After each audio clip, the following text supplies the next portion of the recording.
Hello again from the Diaspora Salon in Marrakesh, Morocco. I'm Magalie Laguerre-Wilkinson, and joining me right now is Mame-Fatou Niang, who teaches at Carnegie Mellon, is a thinker, and has been one of the curators of this extraordinary event.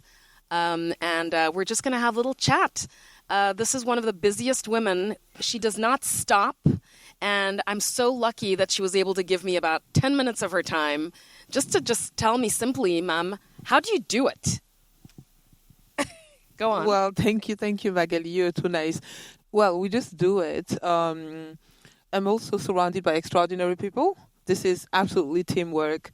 I try to create a cycle. The topic of the course is that I'm teaching right now at Carnegie Mellon is practicing public humanities. So basically the curation, I teach students how to, think about public humanities, and we go from the theory of thinking about ideas to how to practice it. And the practice, one of the case for this semester was curating a salon like the Diaspora Salon. Really? Yeah, in the fall we work on one of the festivals that I curate in Rio de Janeiro, FLUP, Literary Festival. So students work on, identifying guests, inviting guests, the logistic around having the guest arrive, but also, drafting questions. Last November, we had 40 to 60,000 people attend the festival in Rio de Janeiro. So, yeah, I have, it's a big teamwork. So, we often, every time we hear about the word curating, curators, we often, associate that with museums and galleries and art. This is obviously an artistic event, but what does it take to curate a salon like this? Well, I just stay true to the etymology of a curator. For me, the curator is the person who cures, right? So try to look at the places where we are hurting. Try to look at the places where what are the conversations that we are having, both, between women, between men and women in the diaspora that are difficult conversation that feel like, we are in a loop. And the idea is, the conversation might be hard because we're having it in a classroom, because we're having it after, a hard 9 to 5. It's because we're having it in a crammed subway.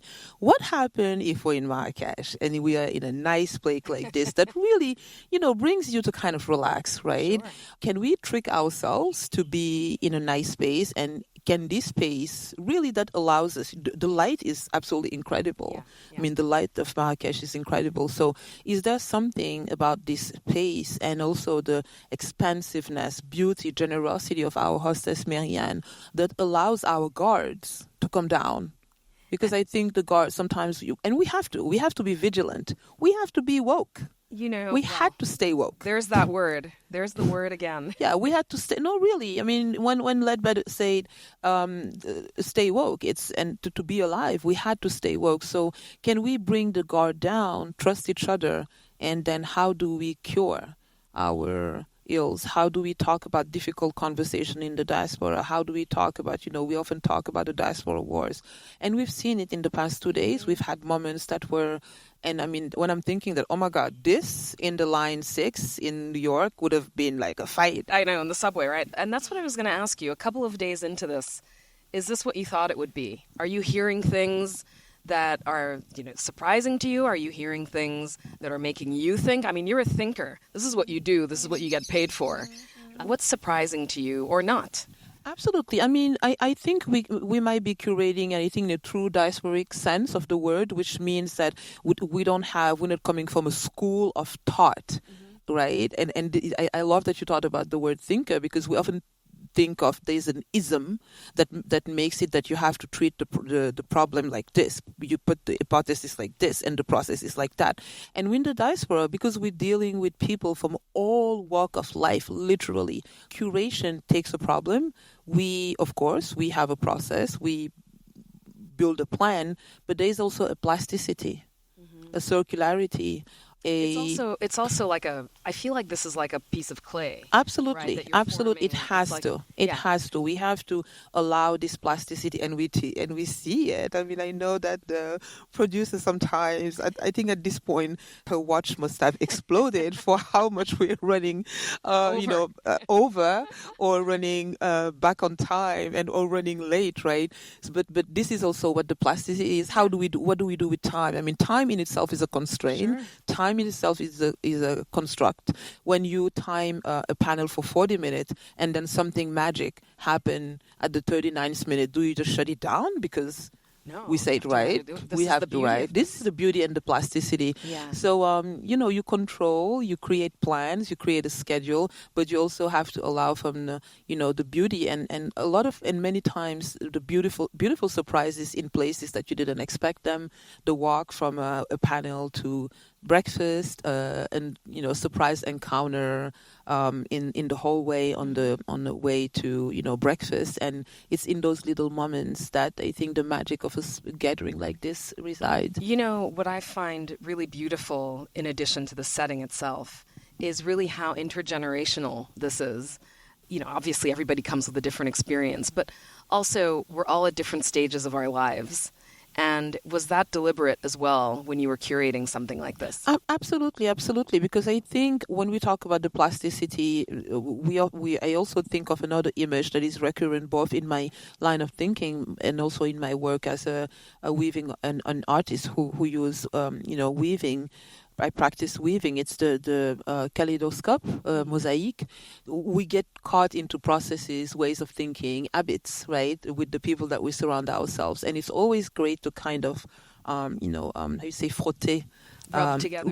Rub those with people from, who might be mirrors from from across the ocean, but that who deal with those processes in different ways. So I think that it's very enriching. But for next year, we're also learning about things that could get better. For next year, I think we should get even more students, because I was just thinking the whole time. I mean, for the past 48 hours, thinking, oh my God, 18-year-old me here. It would have been, right, 22-year-old me here. Yeah, it would have been absolutely fantastic to see someone like you, someone like Marianne. What does it mean for a 22-year-old aspiring writer to see or have, share a piece of fish with Sibo, right? Or you're an aspiring actor and you're sitting across the table from Malik Yoba. So I think that, we need to go and get little, more nieces and nephews and little sisters and little brothers. We're all also very impressed by, I'm impressed sitting next to you, I have to say. Really? No, really. But the accessibility, I mean, so many barriers are broken here in this place, which is really the beauty of it. We're going to be talking also with, Christiane Taubira, who's just, an extraordinary figure, not just in France, but really globally. And for the listeners, people will know who she is if they didn't. And if they already did, they will be even more impressed by the personality that she has always been.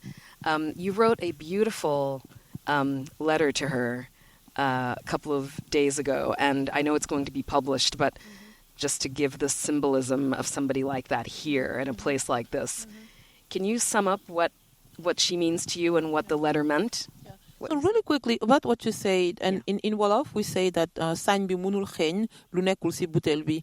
The cork of a bottle can only smell what's inside a bottle. The cork of a bottle cannot smell anything other than what is in a bottle. So this place is welcoming. This place is accessible because, this is also how the mistress, the owner of the place is.